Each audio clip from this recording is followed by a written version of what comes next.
dikatakan seorang itu munib, orang yang kembali kepada Allah Subhanahu wa taala. Maka jika terkumpul 4 hal ini pada hati seseorang, maka barulah orang itu dikatakan dia munib, dia kembali kepada Allah Subhanahu wa taala.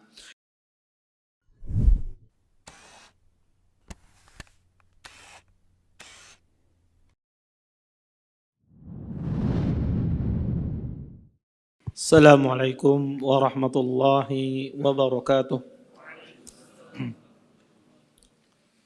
Innal hamdalillah nahmaduhu wa nasta'inuhu wa nastaghfiruh wa na'udzu billahi min shururi anfusina wa min sayyiati a'malina. Man yahdihillahu fala mudilla lahu wa man yudlil fala hadiya lahu. Asyhadu an la ilaha illallah wahdahu la syarika lahu wa asyhadu anna Muhammadan abduhu wa rasuluh. Fa inna asdaqal hadisi kitabullah wa khairul hadi hadi Muhammadin sallallahu alaihi wasallam wa syarrul umuri muhdatsatuha wa kullu muhdatsatin fid din bid'ah wa kullu bid'atin dhalalah wa kullu dhalalatin finnar. Amma ba'd. Bapak-bapak, ibu-ibu, ikhwan dan akhwat yang senantiasa dimuliakan oleh Allah Subhanahu wa taala. Alhamdulillah pada malam hari ini kita bisa berkumpul dalam rangka belajar, dalam rangka memahami permasalahan-permasalahan agama. Mudah-mudahan apa yang kita tuntut, apa yang kita cari pada malam hari ini mendatangkan berkah di sisi Allah Subhanahu wa taala dan kita dapat mengambil manfaat dari apa yang akan disampaikan nantinya. Kita lanjutkan kajian kita tentang syarah kitab 3 landasan utama atau yang dikenal dengan Salasatul Usul atau Al-Usul Salasah. Kita masuk pada ibadah yang berikutnya, yaitu ibadah tawakal. Ya, ibadah tawakal. Dalam bahasa Arabnya disebut tawakkul pakai dhammah. Kalau bahasa Indonesia tawakal. Ya, dalam bahasa Arab disebut tawakkul dalam pakai dhammah ka-nya. Kata Syekh, wa dalilut tawakkul qauluhu ta'ala wa 'alallahi fatawakkalu in kuntum mu'minin wa qawluhu wa may yatawakkal 'alallah fahuwa hasbuh. Adapun dalil tawakal kata beliau adalah firman Allah Subhanahu wa taala, hanya kepada Allah lah orang-orang mukmin itu mereka bertawakal. Dan juga firman Allah Subhanahu wa taala, barang siapa yang bertawakal kepada Allah maka cukuplah Allah sebagai penolongnya. Bapak Ibu, ikhwan dan akhwat yang dimuliakan oleh Allah Subhanahu wa taala. Kalau kita melihat dari sifat-sifat Allah Subhanahu wa taala, maka sifat-sifat Allah itu sangat erat kaitannya dengan tawakal. Hampir dari sifat-sifat Allah itu banyak berhubungan dengan tawakal. Ya. Dan tawakal ini perkaranya sangat besar, sya'nuhu azim. Kenapa? Karena tawakal ini semua orang melakukan. Baik itu orang muslim ataukah orang kafir. Baik itu orang musyrik, baik itu jin, manusia, binatang, tumbuh-tumbuhan. Mereka semuanya bertawakal kepada Allah Subhanahu wa taala. Ya. Maka kata para ulama, tidak ada makhluk hidup di muka bumi ini kecuali mereka bertawakal kepada Allah Subhanahu wa taala. Yang kafirnya ataukah yang musyriknya, dan juga orang-orang, apalagi orang-orang beriman kepada Allah Subhanahu wa taala. Makanya ketika Allah menjelaskan keadaan orang-orang musyrikin di saat mereka berada di tengah lautan, kemudian berada di atas kapal, kemudian badai, ya, ombak begitu besar menerjang kapal mereka atau bahtera mereka, maka mereka pun kembali kepada Allah. Mereka bertawakal kepada Allah, berdoa kepada Allah dengan penuh keikhlasan, bertawakal kepada Allah Subhanahu wa taala. Maka kata para ulama, tawakal ini sya'nuhu azim. Semua orang melakukannya. Maka tawakal artinya, para ulama mengartikan tawakal itu artinya adalah huwa al-i'timadu 'ala Allah was-thiqatu bihi wa tafwidu ilaih. Kata para ulama, tawakal itu adalah, ya, seorang manusia menyandarkan, ya, urusannya kepada Allah Subhanahu wa taala. Dan dia yakin ya dengan Allah Subhanahu wa taala, dan dia menyerahkan semuanya kepada Allah. Jadi dia menyandarkan dan dia yakin dan dia serahkan semua urusannya kepada Allah Subhanahu wa taala. Maka ini kata para ulama, ini makna tawakal. Dari sini para ulama mengatakan tawakal itu, dari pengertian ini tawakal itu memiliki dua rukun. Tidak dikatakan seorang itu bertawakal kecuali terpenuhi dua rukun ini.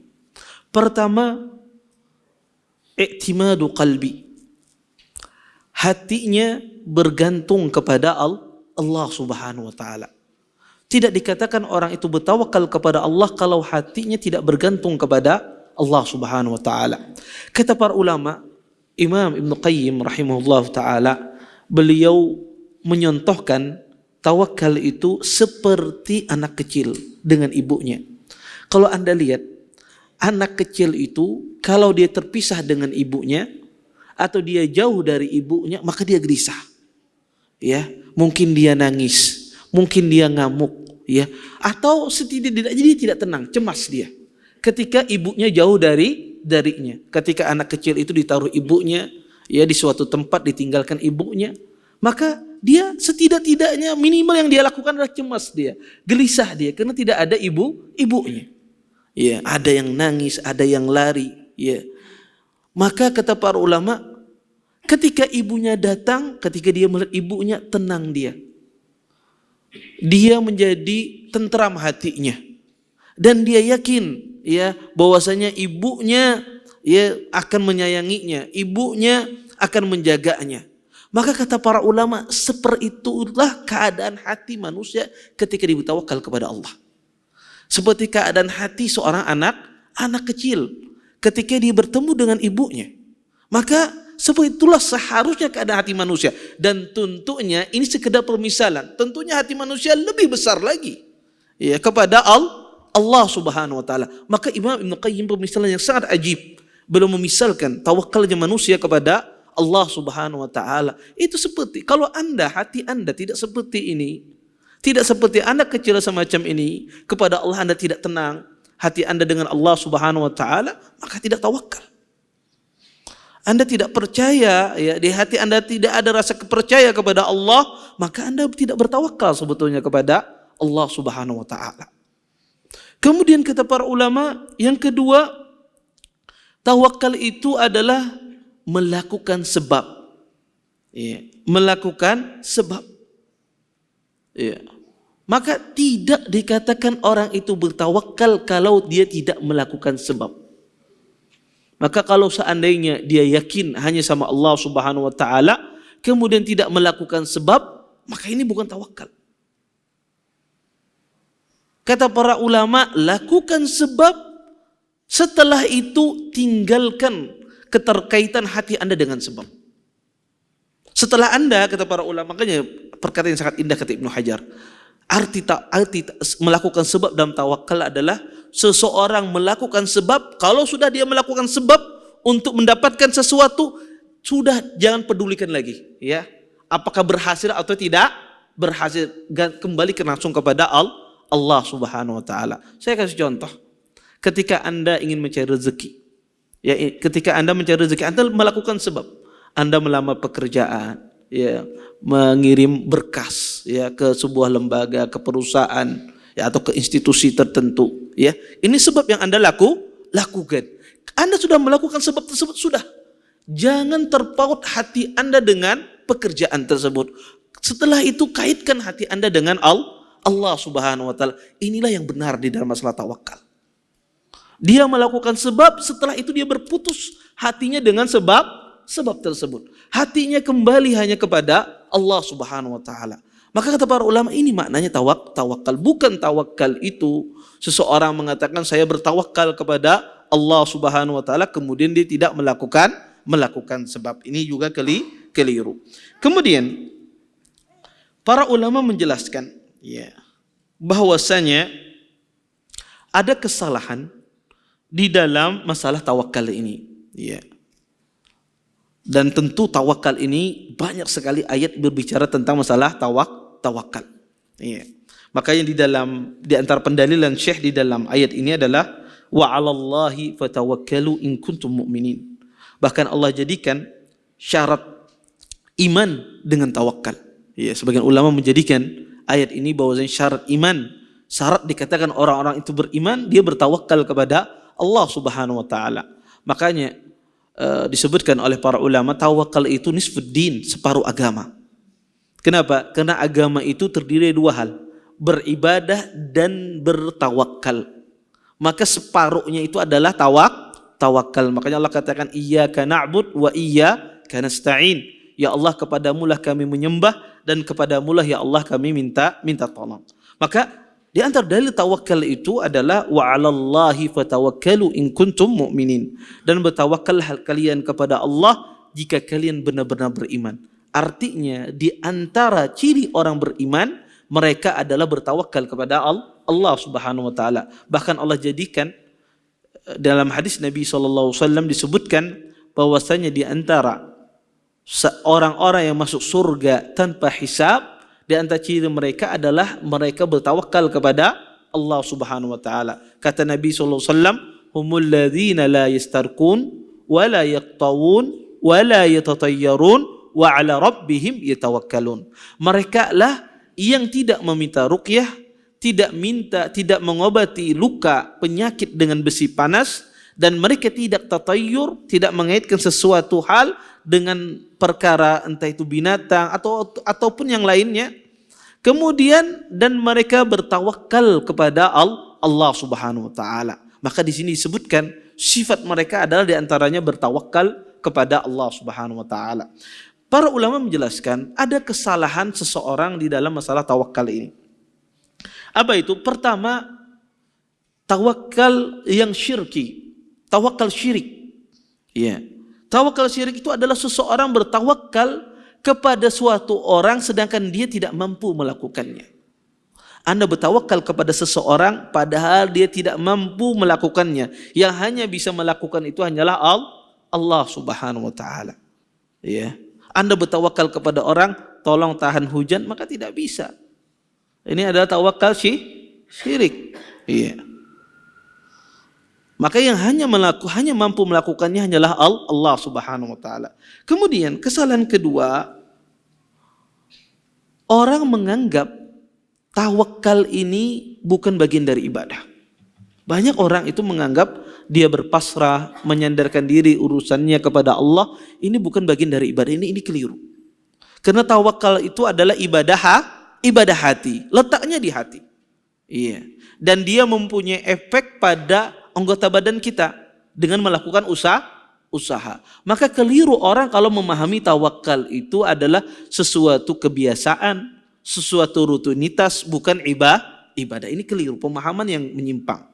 Kemudian kata para ulama, kekeliruan juga di dalam tawakal adalah selalu hatinya terpaut dengan sebab. Maksudnya apa? Dia selalu hatinya berkaitan dengan sebab. Dia melakukan sebab tapi hati tidak pernah bisa berpisah dengan sebab tersebut. Contoh, Anda datang ke dokter. Anda sakit, datang ke dokter. Kemudian minta obat. Kemudian dia meminum obat tersebut. Dan hatinya selalu bahwasanya yang menyembuhkan ini karena akibat obat inilah dia sembuh. Ya kalau tidak minum obat ini tidak sembuh dia. Ya. Tidak ada sama sekali meyakini bahwa yang menyembuhkan itu adalah Allah Subhanahu wa taala. Kenapa? Karena terlalu besar hatinya dengan sebab. Lakukan sebab, setelah itu tinggalkan keterkaitan hati kita dengan sebab. Ada orang dia terlalu besar di dalam hatinya dengan sebab tersebut. Ya sehingga kadang-kadang dia akibat kesalahan ini terjerumus dalam perkara-perkara yang Allah haramkan. Sehingga ketika mencari rezeki sesuatu yang haram, seolah-olah kalau enggak bekerja di sini, dia tidak dapat rezeki. Ya, kenapa? Karena terlalu besar menggantungkan dengan sebab, tidak mengembalikan kepada Allah Subhanahu wa taala. Tawakal yang sempurna, seseorang memutus sebab tersebut. Dia lakukan sebab, setelah itu dia putus hatinya dengan sebab tersebut. Dia serahkan urusannya kepada Allah Subhanahu wa taala. Kemudian kesalahan pula di dalam masalah tawakal ini dijelaskan oleh para ulama adalah meninggalkan sebab. Ya, meninggalkan sebab secara total, tidak mau berpaling. Ya. Saya bertawakal kepada Allah. Napa-napa aja ana bertawakal kepada Allah Subhanahu wa taala. Antum ya kadang mencari rezeki kah, kadang memberi nafkah ke keluarga, enggak. Ana bertawakal on Allah Subhanahu wa taala. Siapa tahu ada orang ngirim duit di rekening anak. Ya. Ya antum tidak berusaha, enggak. Anda di rumah aja. Insyaallah mudah-mudahan nanti kalau keluar rumah tersepak intan kah. Ini hayalan bagian kita incak kayak ini. Ini hayalan banyak orang kada begawe kayak ini, ya. Kalau hanya keluar rumah kena tersepak intan ya. Ya. Maka ya ini salah ya. Ini salah dalam masalah tawakal. Meninggalkan sebab secara total. Ya. Maka di dalam Islam hati kita ya kepada Allah Subhanahu wa taala dan kita melakukan sebab. Sudah kita melakukan sebab, kita putus hati kita dengan sebab tersebut. Serahkan urusannya kepada Allah Subhanahu wa taala. Taib. Kemudian firman Allah Subhanahu wa taala, "Wa may yatawakkal 'ala Allah fa huwa hasbuh." Ya, dan barang siapa yang bertawakal kepada Allah, maka Allah sebagai Allah yang akan mencukupinya. Subhanallah. Ya, orang itu kalau sudah bertawakal kepada Allah, Allah penuhi dia. Apa yang dia inginkan, Allah penuhi. Allah cukupkan. Ya, Allah cukupkan segala hal. Maka ini jaminan dari Allah Subhanahu wa taala bagi hamba-hambanya yang bertawakal. Kemudian kata Syekh, wa dalilur raghbah war rahbah wal khusyu. Adapun ibadah berikutnya kata beliau adalah dalil tentang raghbah, rahbah dan khusyu, ya. Adalah qauluhu ta'ala, firman Allah Subhanahu wa taala, innahum kanu yusari'una fil khairat wa yad'unana raghaban wa rahaba wa kanu lana khashi'in. Yaitu firman Allah Subhanahu wa taala, sesungguhnya mereka bersegera di dalam kebaikan dan mereka menyeru kepada Allah, ya, menyeru kepada Allah dengan rasa harap dan rasa cemas, dan mereka pun khashi'in, ya, bahwasanya mereka khusyuk kepada Allah Subhanahu wa taala. Bapak Ibu, ikhwan dan akhwat yang dimuliakan oleh Allah Subhanahu wa taala, di sini Syekh menjelaskan ibadah yang berikutnya, yaitu raghbah, rahbah dan khusyuk. Pertama, ar-raghbah, ya, kalimat ar-raghbah. Raghbah ini ya sangat erat dengan makna ar-raja. Ar-raghbah yaitu sangat erat kaitannya dengan makna ar-raja. Sama seperti ar-rahbah. Rahbah itu juga sangat erat kaitannya dengan makna al-khauf, rasa takut. Ya, raghbah itu berharap, ya. Adapun ar-rahbah itu rasa takut, rasa cemas. Para ulama menjelaskan, ya, bahwasanya kata para ulama, ya, raghbah, ya, dan raja itu adalah sebuah memiliki makna kemiripan antara raghbah dan raja. Sebagian ahlul ilm mengatakan bahwasanya raghbah itu sama maknanya dengan raja. Ya, sebagian ulama mengatakan bahwasanya raghbah itu maknanya sama dengan maknanya ar-raja. Sebagian ulama yang lain menjelaskan bahwasanya raghbah itu, ya, berbeda dengan makna raja. Kata mereka bahwasanya raja itu adalah keinginan, ya, keinginan, ya, ar-raja keinginan, ya. Adapun ar-raghbah adalah mencari yang diharapkan, ya. Ar-raghbah itu adalah sebuah keinginan yang besar, raja itu adalah keinginan yang besar, sedangkan raghbah itu adalah mencari apa yang diinginkan tersebut. Maka ar-raghbah itu adalah hasil dari raja. Orang ketika dia raja kepada Allah Subhanahu wa taala, maka hasilnya adalah raghbah. Dia berharap untuk diampuni dosanya. Maka dia mencari hal-hal yang mengampuni dosanya. Apa itu? Istighfar, bertaubat kepada Allah Subhanahu wa taala. Maka ar-raghbah itu adalah hasil dari raja. Iya. Maka ar-raja itu dia berharap dosanya diampuni, ya, dia dimasukkan surga Allah Subhanahu wa taala. Maka raghbah itu ada hasilnya. Dia berusaha mencari surga Allah dengan beramal amal saleh. Iya. Maka di sini, tetapi kata para ulama, ketika di dalam satu nas, ya, disebutkan ar-rahbah, ya, ar-raghbah, maka bisa bermakna di situ dari satu makna bermakna dengan makna ar-raja. Sebaliknya juga ar-raja jika disebutkan maka juga bisa bermakna maknanya adalah raghbah. Kemudian adapun ar-rahbah, ya, rahbah ini adalah rasa cemas. Maka ini juga maknanya sama dengan al-khauf. Sama maknanya dengan al-khauf. Sebagian ulama membedakan, ya, makna khauf dengan rahbah, ya. Banyak para ulama membedakan dengan berbagai macam pembedaan. Salah satunya di antara ulama membedakan makna ar-raghbah dengan makna ar-rahbah dengan khauf. Kata para ulama, ar-rahbah itu seseorang takut kemudian melakukan perbuatan. Jadi, ya, kalau contoh misalnya antum melihat singa di depan antum, maka ar-rahbah itu dia takut kemudian dia melakukan perbuatan, lari. Adapun al-khauf kata para ulama tidak mesti dia melakukan perbuatan, dia takut. Tapi belum tentu dia berefek kepada perbuatan. Dia melihat singa di depannya, takutannya tapi kada buka. Ya, dia takutan tapi dia tidak lari, tidak melakukan perbuatan. Ini namanya khauf. Ya. Maka kata para ulama, ar-rahbah itu adalah ketakutan diiringi dengan adanya tindakan perbuatan. Ya. Sedangkan khauf tidak. Ya, sedangkan khauf itu tidak demikian. Ini diantara sebagian ahlul ilm membedakan antara makna raghbah dan makna ar-rahbah dengan makna al-khauf. Kemudian khusyuk. Khusyuk itu dijelaskan oleh para ulama bahwasanya khusyuk itu artinya adalah al-khudu. Ya. Khusyuk itu artinya adalah khudu, yaitu ketenangan, ya, kekhusyuan, dan itu bahasa Indonesia. Ya. Kata para ulama, khusyuk itu, ya, tempatnya di hati. Tetapi buah dari khusyuk itu, bekas dari khusyuk itu akan nampak pada perbuatan seseorang. Apa bekas dari perbuatan khusyuk? Dia akan tunduk pada perintah Allah. Orang yang khusyuk, ya, dampak dari hatinya khusyuk kepada Allah, maka dia akan tunduk kepada perintah Allah Subhanahu wa taala. Makanya Allah Subhanahu wa taala berfirman dalam Al-Qur'an, kata Allah, Allahu nazzal ahsanal hadisi kitaban mutasyabiha masaniya taksa'irru minhu juludul ladzina yakhshawna rabbahum summa talinu juluduhum wa qulubuhum ila dzikrillah.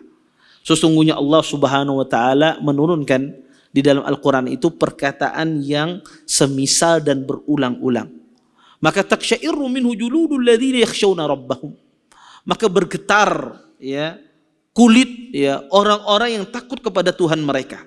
Summa talinu juluduhum. Kemudian, ya, kulitnya menjadi tenang, hatinya menjadi tenang karena mereka mengingat Allah Subhanahu wa taala. Maka berdampak. Khusyuk itu berdampak kepada perbuatan seorang hamba, menjadikan dia tunduk terhadap perintah Allah Subhanahu wa taala. Orang yang melakukan maksiat, orang yang mengerjakan hal-hal yang Allah haramkan, menunjukkan tidak ada kekhusyuan di dalam hatinya. Kenapa? Karena tidak berdampak pada perbuatannya. Maka sangat mudah mengenali orang itu khusyuk atau tidak khusyuk hatinya, lihat perbuatan maksiatnya. Kalau dia, ya, sering berbuat maksiat atau sering melakukan perbuatan maksiat, menunjukkan hati orang tersebut tidak memiliki ketenangan. Ya, tidak memiliki khusyuan kepada Allah Subhanahu wa taala. Ya, makanya Allah Subhanahu wa taala mensifati hati-hati orang yang tidak khusyuk adalah faqasat qulubuhum. Hati mereka menjadi keras. Ya, tidak lembut. Kenapa? Karena maksiat itu mengeraskan hati. Sedangkan perbuatan amal soleh itu melembutkan hati seseorang. Ya. Maka kata para ulama, khusyuk itu letaknya di hati, tetapi dia akan nampak pada perbuatan seseorang. Apa nampaknya buah dari perbuatan seseorang? Dia akan tunduk pada perintah-perintah Allah Subhanahu wa taala. Kemudian di sini Syekh berdalil tiga ibadah ini, raghbah, rahbah, dan khusyuk ini, beliau berdalil dengan firman Allah Subhanahu wa taala. Kata Allah Subhanahu wa taala, innahum kanu yusari'una fil khairat wa yad'unana raghaban wa rahaba wa kanu lana khashi'in. Ya, kata Allah, sesungguhnya mereka bersegera dalam kebaikan. Ya. Wa yad'unana raghaban wa rahaba, dan mereka menyuruh Allah dengan rasa harap dan rasa cemas. Para ulama berselisih innahum. Domir di sini innahum. Ya, sesungguhnya mereka ini kembali kepada siapa? Pendapat pertama mengatakan bahwasanya innahum, domir di sini para ahli tafsir menyebutkan kembali kepada para nabi-nabi dan rasul. Domir di sini adalah kembali kepada nabi-nabi dan rasul. Yang disebutkan dalam ayat ini adalah mereka bersegera dalam kebaikan adalah para nabi-nabi dan rasul. Pendapat yang kedua bahwasanya ini kembali kepada Nabi Zakaria dan Nabi Yahya beserta istrinya. Iya. Pendapat yang kedua di kalangan para ulama tafsir bahwasanya domir ini kembali kepada Nabi Yahya dan istri beliau dan Nabi Zakaria. Apa? Karena sebelumnya Allah bercerita tentang Nabi Zakaria. Kata Allah, wa Zakaria isnada rabbahu rabbi la tadharni fardaw wa anta khairul warisin fastajabna lahu wa wahabna lahu Yahya wa aslahna lahu zawjah innahum kanu yusari'una fil khairat. Ketika itu kata Allah, Zakaria dia menyeru berdoa kepada Tuhannya, jangan ya Tuhanku, jangan engkau tinggalkan aku sendiri, ya, dan engkau adalah khairul warisin, ya, sebaik-baik al-warisin, orang yang kekal, ya, yang memberikan anugerah, ya. Fastajabna, kata Allah Subhanahu wa taala, kami kabulkan doanya Zakaria, ya, dan kami berikan bagi Zakaria Yahya, dan kami juga perbaiki istrinya, ya, ya. Kemudian innahum kanu yusari'una fil khairat. Ya, dan mereka bersegera dalam kebaikan. Maka di sini disebutkan di dalam ayat ini Zakaria, Yahya dan istrinya Nabi Yahya alaihissalam. Ya, maka kata para ulama, ya, ayat ini domir ini kembali kepada tiga orang ini. Wallahu taala alam, intinya, ya, para rasul-rasul itu semuanya mereka adalah orang-orang yang penuh dengan rasa harap dan rasa cemas dan orang yang khusyuk kepada Allah Subhanahu wa taala. Kemudian di sini Allah Subhanahu wa taala mengatakan wa yad'unana raghaba, dan mereka berdoa kami dengan raghaban wa rahaba. Ulama tafsir juga berselisih kenapa difathahkan, ya, raghaban wa rahaba. Kenapa difathahkan? Dinasabkan. Maka para ulama tafsir mengatakan, ya, kenapa dinasabkan di sini adalah karena dia adalah hal, karena keadaan mereka ketika berdoa dalam keadaan cemas dan penuh harap, sehingga dinasabkan. Sebagian ulama mengatakan bukan hal, tetapi karena dia adalah maf'ul li ajlih. Maf'ul li ajlih itu dalam ilmu bahasa Arab bahwasanya akibat, karena, ya, sebab karena mereka cemas, sebab karena mereka takut, makanya mereka berdoa kepada Allah Subhanahu wa taala. Ya. Ya, mereka berdoa kepada Allah akibat, li ajri, sebab, ya. Maka para ulama menjelaskan semacam itu kenapa dia dinasabkan. Kemudian, ya, Syekh di sini, ya, melanjutkan mengatakan wa dalilul khasyah, kata beliau. Adapun dalil khasyah itu artinya adalah takut. Firman Allah Subhanahu wa taala, "Fala takhshawhum wakhshawni." Kata Allah, janganlah engkau takut kepada mereka, tapi takutlah kepadaku. Khasyah ini juga maknanya mirip dengan makna al-khauf. Ya. Khasyah, al-khauf, war-rahbah, ini tiga ibadah hampir mirip maknanya. Tetapi ulama membedakan.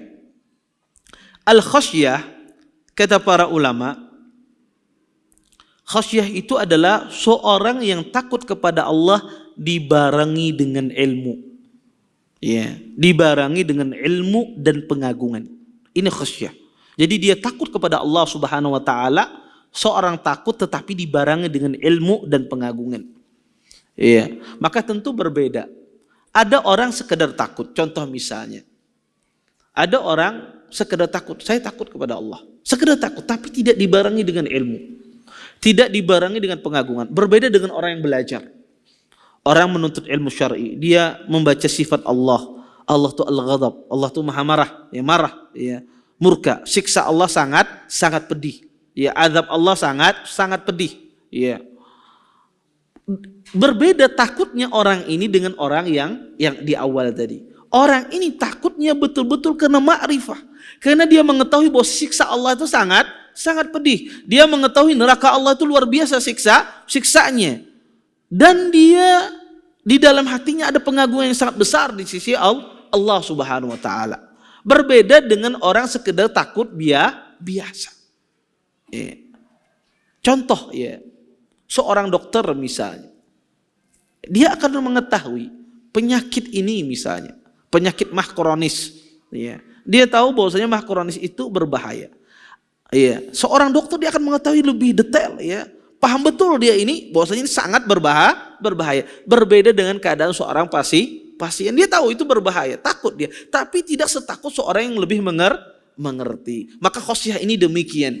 Iya, dia takut disertai dengan ilmu. Makanya Allah Subhanahu wa taala sebutkan di dalam Al-Qur'an, Allah katakan di antara sifat hamba-hamba Allah yang takut itu adalah ulama. Innama yakhshallah min ibadihi al-ulama. Sesungguhnya yang takut kepada Allah dari hambanya adalah para ulama. Apakah selain ulama tidak takut? Takut. Tapi berbeda takutnya seorang ulama dengan takutnya orang biasa. Berbeda takutnya orang berilmu dengan orang biasa. Kemudian para ulama ya menjelaskan bahwasanya khauf dan khasyah ini merupakan ya, ibadah seorang hamba kepada Allah Subhanahu wa taala. Dan faktor yang menyebabkan seorang itu khasyah, takut kepada Allah Subhanahu wa taala dengan dua hal. Nah, yang pertama kata para ulama adalah akibat seorang tersebut memperhatikan sifat-sifat Allah. Dia mengenal sifat-sifat Allah Subhanahu wa taala dan dia memperhatikan ya perbuatan yang dia lakukan, ya, amalan yang dia kerjakan karena dia melihat bahwasanya banyak hak-hak Allah yang tidak dia penuhi, banyak hal-hal yang dia langgar, yang Allah larang dia langgar, banyak hal perintah-perintah Allah Subhanahu wa taala tidak dia kerjakan. Maka ketika dia mengetahui sifat Allah itu sifat bahwasanya Allah itu sangat keras siksanya, di satu sisi juga dia melihat dirinya penuh banyak kekurangan dalam menjalankan perintah Allah, penuh banyak kekurangan, sering melanggar larangan-larangan Allah Subhanahu wa taala, maka tumbuh pada dirinya rasa khasyah, rasa takut kepada Allah Subhanahu wa taala. Berbeda dengan roja. Roja itu orang berharap kepada Allah Subhanahu wa taala, dia hanya sekedar melihat sifat-sifat Allah dan nama-nama Allah. Dia mengetahui bahwasanya Allah itu Al-Ghafur, Allah itu Ar-Rahim, Allah itu Maha Penyayang, Allah itu Maha Pengampun, Allah itu Maha Pemberi rezeki. Maka tumbuh sifat raja pada dirinya. Dia tidak melihat pada perbuatannya. Berbeda dengan khauf dan khasyah. Maka orang itu kalau mau tumbuh pada dirinya sifat khasyah, sifat khauf, sifat takut kepada Allah Subhanahu wa taala, melihat dua hal ini. Yaitu dia melihat sifat-sifat Allah, ya, bahwasanya Allah itu keras siksanya, ya, keras azabnya, ya, Allah itu Azizu Jabbar, Tuhan yang Maha Perkasa. Dia melihat sifat-sifat tersebut, kemudian dia juga melihat perbuatan dia, pekerjaan dia. Ya, banyak perintah-perintah Allah tidak dia kerjakan, banyak larangan-larangan Allah yang dia langgar, maka akan tumbuh pada diri orang tersebut rasa khauf dan khasyah. Maka kata para ulama sumber khauf itu semacam itu, tumbuh pada diri seseorang. Kemudian kata beliau, fala takhshawhum wakhshawni. Ya, sesungguhnya Allah Subhanahu wa taala berfirman dalam Al-Qur'an, jangan kalian takut ya kepada mereka wahai orang-orang beriman, dan takutlah hanya kepada Allah Subhanahu wa taala. Kemudian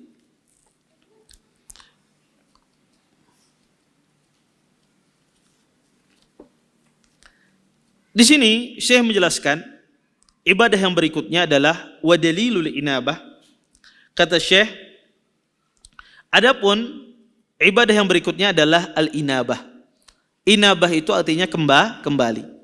Adapun dalil inabah ini adalah firman Allah Subhanahu wa taala, wa anibu ila rabbikum wa aslimulah. Ya, yang artinya adalah kembalilah kalian kepada Tuhan kalian, wa aslimulah, dan serahkanlah diri kalian kepada Allah Subhanahu wa taala. Inabah ini juga maknanya mirip dengan makna at-taubah. Ya, inabah ini kembali ini sama maknanya dengan makna at-taubah. Kadang-kadang ulama menyebutkan permasalahan inabah di dalam masalah taubah. Para ulama mengatakan ya bahwasanya seseorang itu tidak dikatakan dia kembali kepada Allah Subhanahu wa taala ya sampai terpenuhi padanya 4 hal. Ya, seseorang tidak dikatakan dia kembali kepada Allah sampai dia melakukan 4 hal. Pada diri orang tersebut terkumpul 4 hal ini. Pertama, dia mahabbatullah, tumbuh pada dirinya cinta kepada Allah. Yang kedua, kata para ulama, al-khudu' lahu, ya, hatinya tunduk kepada Allah Subhanahu wa taala, khusyuk kepada Allah Subhanahu wa taala. Kemudian yang ketiga, kata para ulama, al-iqbal 'ala Allah, bersegera menuju terhadap apa-apa yang Allah perintahkan kepadanya. Kemudian yang keempat, kata para ulama, seseorang tidak dikatakan kembali kepada Allah, dia al-i'rad amma siwah, dia berpaling kepada selain Allah Subhanahu wa taala. Apa saja selain Allah dia tidak mau. Dia hanya kembali kepada Allah Subhanahu wa taala. Inilah dikatakan seorang itu munib, orang yang kembali kepada Allah Subhanahu wa taala. Maka jika terkumpul 4 hal ini pada hati seseorang, maka barulah orang itu dikatakan dia munib, dia kembali kepada Allah Subhanahu wa taala. Kemudian kata beliau, wa dalilul isti'anah, dan ibadah berikutnya adalah al-isti'anah. Isti'anah itu adalah meminta tolong, ya, meminta tolong, ya. Sebagaimana firman Allah Subhanahu wa taala dalam Al-Qur'an, iyyaka na'bud wa iyyaka nasta'in. Ya Allah, kepadamulah kami menyembah dan kepadamulah ya Allah kami minta tolong. Isti'anah Bapak Ibu ini mirip juga maknanya dengan makna tawakal. Ya, isti'anah itu maknanya mirip dengan makna tawakal. Tetapi para ulama ya mengatakan bahwasanya tawakal itu ya, isti'anah, ada perbedaan antara tawakal dan isti'anah. Isti'anah kata para ulama itu terdiri dari thiqah, percaya, keyakinan, wa'timad, dan penyandaran. Maksudnya gimana? Seseorang itu dikatakan dia isti'anah ya ketika tumbuh pada dirinya thiqah, percaya dan menyandarkan kepada orang tersebut. Contoh misalnya, saya punya orang tua. Saya punya orang tua, punya ayah. Maka saya percaya ayah saya ini akan menolong saya. Dan saya bergantung pada ayah saya. Tidak sekedar saya percaya, tapi saya juga bergantung kepada beliau yang memberikan nanti uang jajan, memberikan uang saku. Saya bergantung kepada beliau. Yang saya lakukan ini adalah isti'anah. Contoh yang lain. Ya. Yang dikatakan orang itu tidak isti'anah. Kadang-kadang Anda tidak percaya pada seseorang, tapi Anda bergantung padanya. Anda tidak percaya sama dia, tapi Anda bergantung padanya. Anda punya teman rekan bisnis, ya Anda tahu bahwasanya ini ketujuh memunguli Anda. Tapi kalau kada diumpati, tambah rugi benar. Tambah rugi benar pulang usaha Anda tahu dia ini menipu. Tapi kalau tidak Anda aliri, makin rugi lagi Anda. Ya. Anda tergantung, Anda tidak percaya sama dia, tapi Anda bergantung dengan dia. Ya, bergantung dengan dia. Ini kadang-kadang ada orang itu percaya, tidak percaya, tapi dia bergantung. Ada orang itu percaya, tapi dia tidak bergantung. Ya. Anda percaya kepada istri Anda, tapi Anda tidak bergantung, tidak berhajat sama dia. Sedangkan isti'anah itu percaya dan tergantung hatinya kepada orang tersebut. Maka kepada Allah, orang itu dia percaya dan tergantung hatinya kepada Allah Subhanahu wa taala. Sebagian para ulama menjelaskan mana yang lebih utama, isti'anah apa tawakal? Mana yang lebih afdal? Kata para ulama mengatakan tawakal itu lebih utama daripada isti'anah. Kenapa? Ya, maksudnya tawakal itu tingkatannya lebih utama di atas dari isti'anah. Mana yang lebih afdal, isti'anah atau tawakal? Para ulama menyebutkan tawakal itu makamnya, ya, tingkatannya lebih tinggi daripada isti'anah. Kenapa? Karena tidak ada nafs di dalam Al-Quranul Karim tentang adanya bertawakal kepada makhluk. Ya, tidak ada nafs di dalam Al-Quranul Karim, tidak ada satu tempat pun nafs, ya, di dalam syariat Islam adanya penjelasan bertawakal kepada makhluk. Berbeda dengan isti'anah. Maka isti'anah itu ada beberapa tempat di dalam hadis Nabi SAW, ya, boleh beristi'anah kepada manusia, minta tolong kepada manusia. Maka kata para ulama, dari sisi ini tawakal itu lebih tinggi daripada isti'anah. Karena tawakal itu tidak ada satu pun ia diperbolehkan untuk kepada selain Allah Subhanahu wa taala. Adapun isti'anah, ya, seseorang boleh dia minta tolong kepada manusia selama manusia itu mampu untuk menolongnya. Ya. Makanya kata Nabi SAW, ista'inu ala injahi hawaijikum bil khidman. Kata Nabi SAW, minta tolonglah untuk, ya, menyelesaikan, ya, keperluan kalian bil khidman, dengan sembunyi. Ya, ini berkaitan dengan makhluk dan banyak sekali, ya, perkataan Nabi SAW tentang minta tolong, ya, bolehnya isti'anah meminta tolong kepada makhluk. Berbeda dengan tawakal. Maka tidak ada satu tempat pun, baik itu di Al-Quran ataupun di Nas, ya, seorang itu bertawakal kepada makhluk. Ya. Kemudian kata Syekh di sini, wa fil hadis, di dalam hadis, idsta'anta fasta'in billah.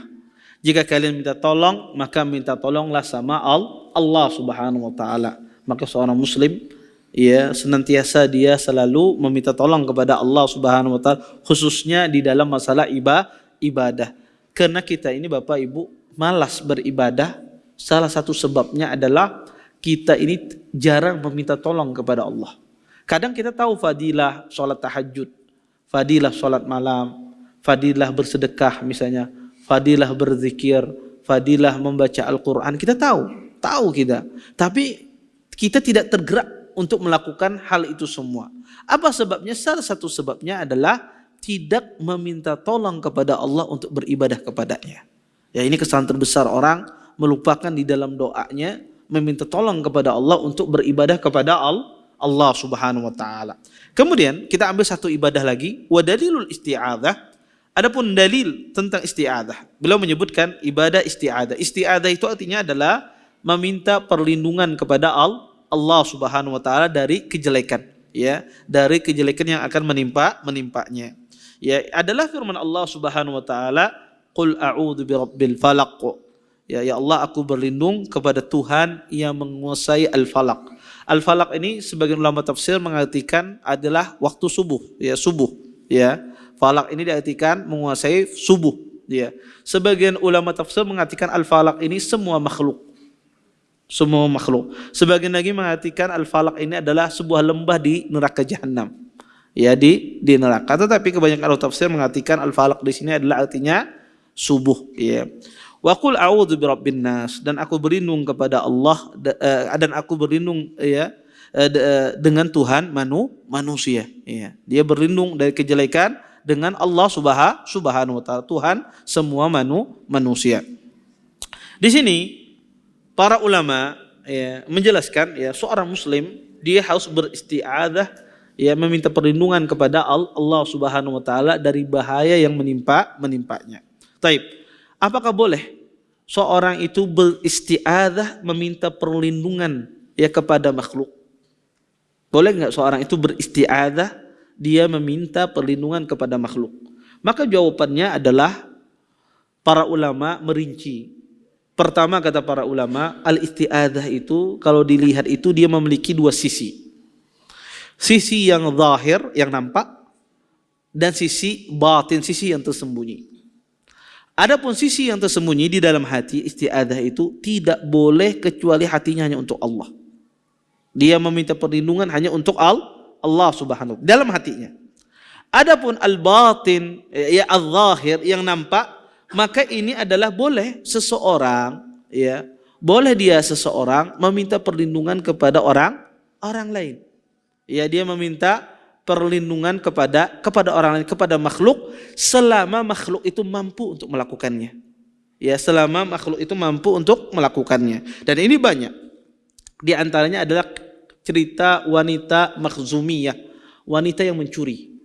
Kemudian dia fa'adat bi Ummi Salamah. Maka wanita ini pun disebutkan dalam hadis tersebut meminta perlindungan kepada Ummi Salamah. Ummi Salamah adalah istri Nabi SAW. Kenapa wanita ini meminta perlindungan kepada Ummi Salamah? Ya, agar Ummi Salamah memberikan syafaat kepada Nabi SAW agar dia tidak dipotong tangannya. Maka dia meminta perlindungan kepada Ummi Salamah. Ya, kemudian Ummi Salamah pun memberikan syafaat untuk beliau agar tidak dipotong tangannya. Kemudian Nabi marah. Kata Nabi SAW, "Lau anna Fatimah binti Muhammad sariqat laqata'tu yadaha." Kata Nabi SAW, kalau seandainya Fatimah binti Muhammad dia mencuri, niscaya akan saya potong tangannya. Ya. Dan ada kejadian yang lain banyak, ya, para disebutkan, ya, bahwa dalam hadis-hadis Nabi SAW bahwasanya meminta perlindungan kepada makhluk. Di antaranya kisah Aisyah, Sofiyah dengan Aisyah, bahwasanya Nabi SAW menerima tamu di rumahnya Aisyah radhiyallahu taala anha.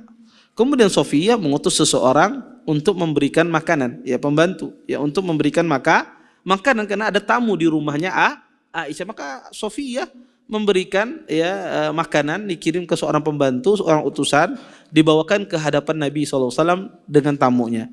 Ketika sampai, ya, di hadapan Nabi, ya, dan tamunya, Aisyah sangat cemburu. Ya, Aisyah cemburunya besar.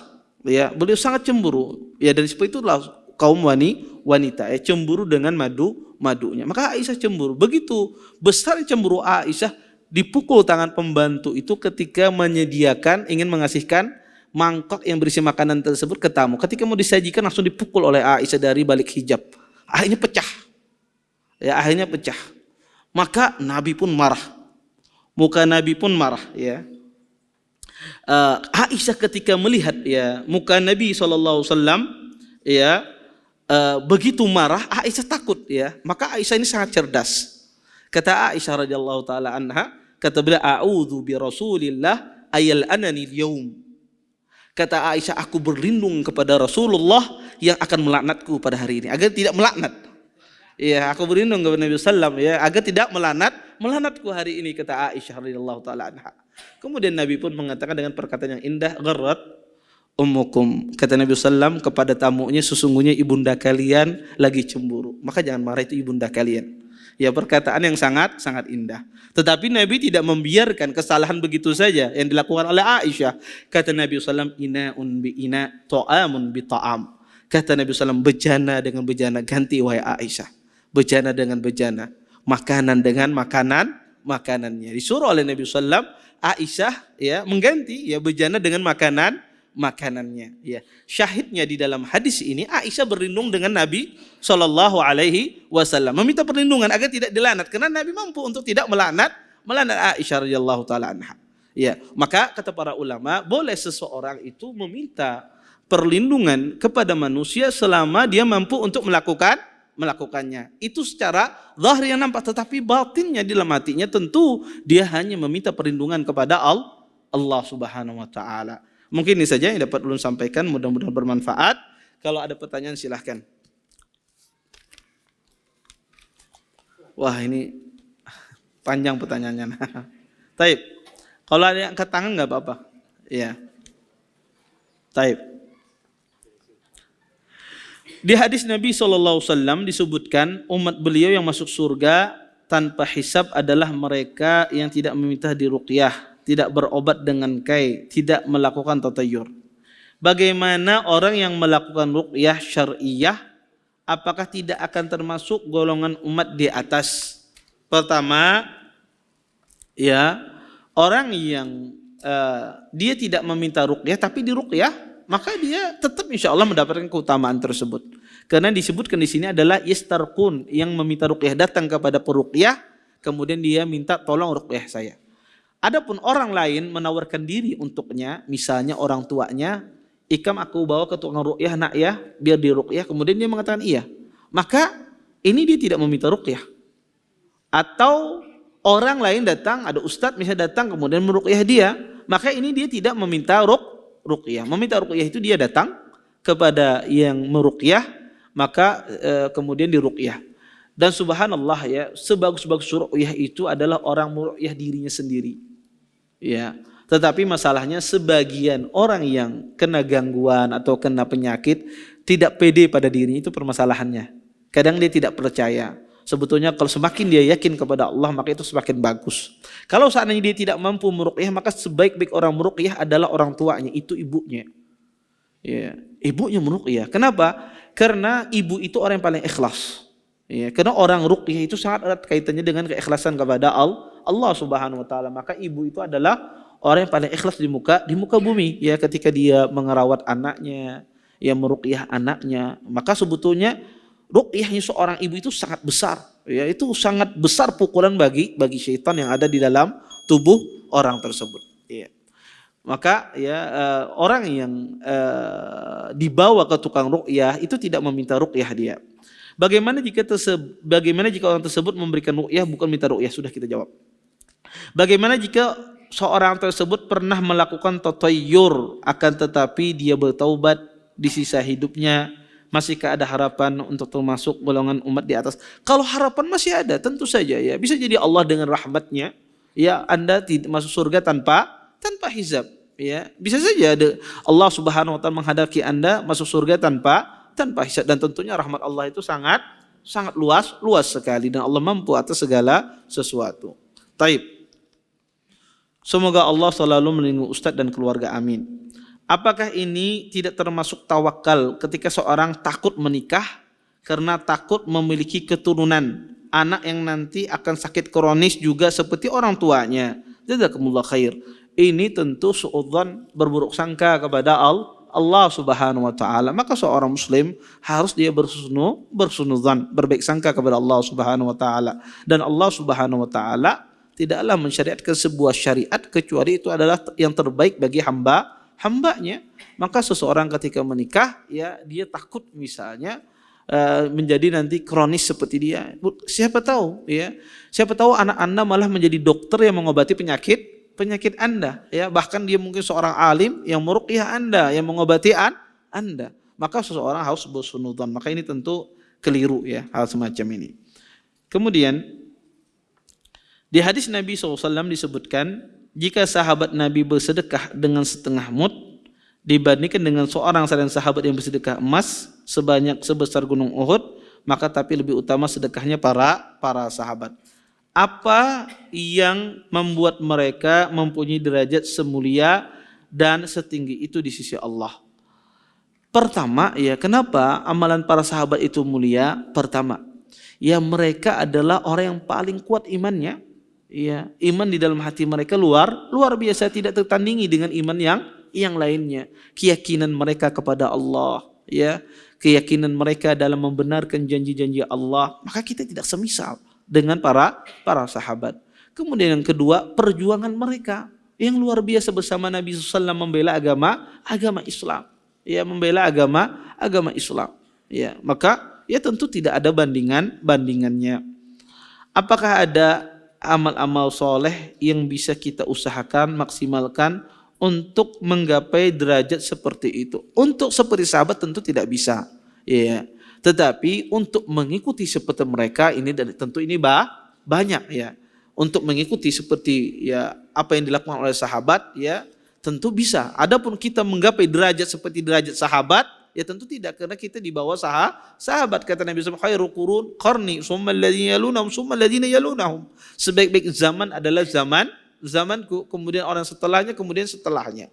Maka amal soleh itu sangat banyak, ya. Amal soleh itu sangat banyak. Tetapi amal soleh yang paling hebat, ya, paling dahsyat bagi seorang muslim adalah amal soleh yang tersembunyi. Maka antum usahakan punya amal soleh, tidak ada yang mengetahuinya kecuali antum dan Allah Subhanahu wa taala. Maka amal yang soleh tersembunyi inilah biasanya itu yang paling ikhlas, yang sangat bermanfaat bagi seorang hamba di saat-saat dia dalam keadaan genting, di dalam saat-saat dia dalam kondisi membutuhkan pertolongan. Maka amal soleh itulah, ya, yang memberikan manfaat yang begitu besar. Maka amalan soleh itu, ya, jadikan amal soleh, dan setiap orang itu punya amal soleh yang tersembunyi.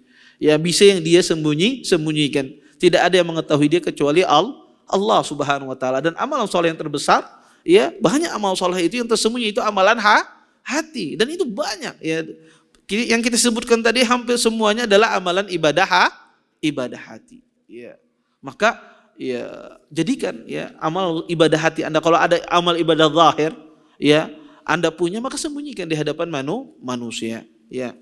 Kemudian, assalamualaikum, bolehkah meminta kepada imam solat agar tidak memanjangkan ayat ketika solat menjadi imam? Ya, ya mungkin bisa jadi beliau kan habis stroke misalnya, ya stroke, takut dia ini lihat imam nih biasanya membaca ini Al-Baqarah setengah juz misalnya. Iya, kalau 4 sembahyang kambuh lagi stroke sidin misalnya, lumpuh lagi. Kemudian ini bisa jadi, ya boleh tidak? Boleh.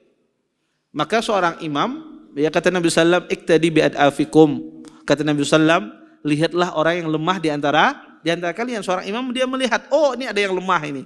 Ya maka dia tidak memanjangkan bacaannya. Ya ada orang baru mungkin keluar dari rumah sakit, sembuh dari sakit jantung. Dia tahu ini baru sembuh sakit jantung. Dihajar oleh sidin membaca surat panjangan misalnya. Maka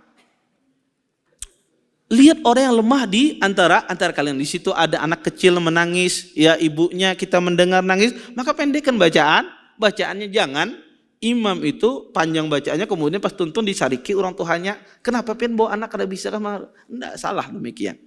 Iya, tetapi sikapnya adalah dia memendekkan bacaannya. Maka kata Nabi SAW, lihatlah orang yang lemah di antara kalian. Bukan berarti di sini setiap ya setiap dia sembahyang selalu dipendekkan bacanya, tidak. Tetap seorang itu melakukan sholat itu sesuai dengan sunnah Nabi SAW. Tapi jika ada kondisi dia memendekkan, dia pendekkan. Bukan kondisinya setiap hari bacanya qul huwallahu ahad, inna a'tainakal kautsar, tidak.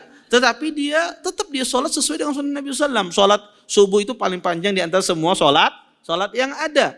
Iya.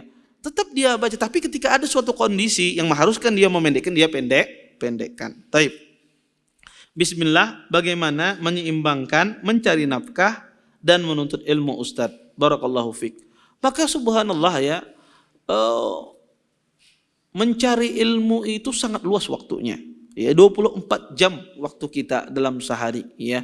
Maka mencari nafkah itu ya seseorang palingan ya orang yang normal mencari nafkah itu dari biisukan sampai sore. Itu orang yang normal. Orang yang tidak normal dia mencari nafkah biisukan sampai subuh, ini tidak normal. Iya. Ini orang yang tidak normal. Ya dia mencari nafkah dari biisukan sampai subuh. Wah apa guringnya, wah apa anunya. Iya. Maka seorang itu pada asalnya ya waktunya banyak. Iya. Dia dari biisukan sampai sore ya mencari nafkah, maka maghrib dia bisa untuk menuntut ilmu syar'i, ya. Walaupun dia tidak bisa mungkin hadir di majelis ilmu, mungkin tempatnya jauh, maka dia bisa mendengarkan di YouTube, bisa dia mendengarkan streaming, bisa dia membaca buku. Maka banyak wasilah dalam menuntut ilmu syar'i. Kalau tidak bisa sehari dalam setiap hari tidak bisa, maka sekali dalam seminggu seseorang hadir di majelis ilmu. Karena perlu orang itu hadir di majelis ilmu, ya. Karena ada orang itu abu YouTube, ya. YouTube aja didengarnya, ya. Iya. Iya. Dengarannya YouTube aja, ya. Dia lihatnya YouTube saja, ilmunya di YouTube saja. Karena berbeda orang hadir di majelis ilmu dengan orang yang sekedar mendengarkan, ya. Tentu keberkahannya lebih besar orang hadir di majelis ilmu. Faedah yang dia dapatkan tentu lebih banyak ketika dia hadir di majelis ilmu. Tetapi tentu itu lebih baik ya ketimbang orang berpaling sama sekali dari menuntut ilmu. Taib. Pertanyaan terakhir ini. Assalamualaikum Ustaz. Apakah berdosa Ustaz apabila kita menolak saat ada orang yang minta tolong kepada kita untuk diruqyah karena kita takut fitnahnya dan sebagainya? Bisa jadi Ustadz ya diminta ruqyah, ya wanitanya kesurupan tapi wanitanya cantik sekali. Kadang-kadang jin itu pintar luar biasa. Iya, kadang-kadang orang wanita kesurupan cantik, kadang-kadang jinnya tahu nih ustadznya lemah ini. Akhirnya dia buka singkap auratnya, ya apa macam. Akhirnya lemah imannya. Boleh, ya seseorang menolak boleh. Ya kalau dia tahu bahwa dia akan terfitnah dengan ini, maka nggak apa-apa dia menolak. Ya. Atau dia tahu bahwasanya misalnya kalau dia meruqyah keluarganya akan diganggu, istrinya tidak nyaman nantinya setelahnya, boleh dia menolak. Afwan, saya tidak bisa. Ya. Kenapa? Karena seseorang dia juga harus menjaga maslahat keluarganya. Dia menjaga maslahat keluarganya. Maka kadang-kadang ketika maslahatnya lebih besar untuk ditolak, maka ditolak. Ya tidak mengapa. Karena meruqyah orang itu ya perbuatan yang dianjurkan, yang menolong saudara. Tetapi ketika ada uzur, dan ini dinamakan uzur syar'i, maka boleh seseorang menolak ketika diminta untuk meruqyah. Wallahu taala alam. Mungkin ini saja yang dapat ulun sampaikan, mudah-mudahan bermanfaat. Kita tutup dengan doa kafarat majelis. Subhanakallahumma bihamdika asyhadu an la ilaha illa anta astaghfiruka wa atubu ilaik. Assalamualaikum warahmatullahi wabarakatuh. Terima kasih. Jazakumullah khairan wa barakallahu fikum. Video ini dibuat atas partisipasi dari donasi Anda. Semoga menjadi amal jariah bagi Anda semuanya.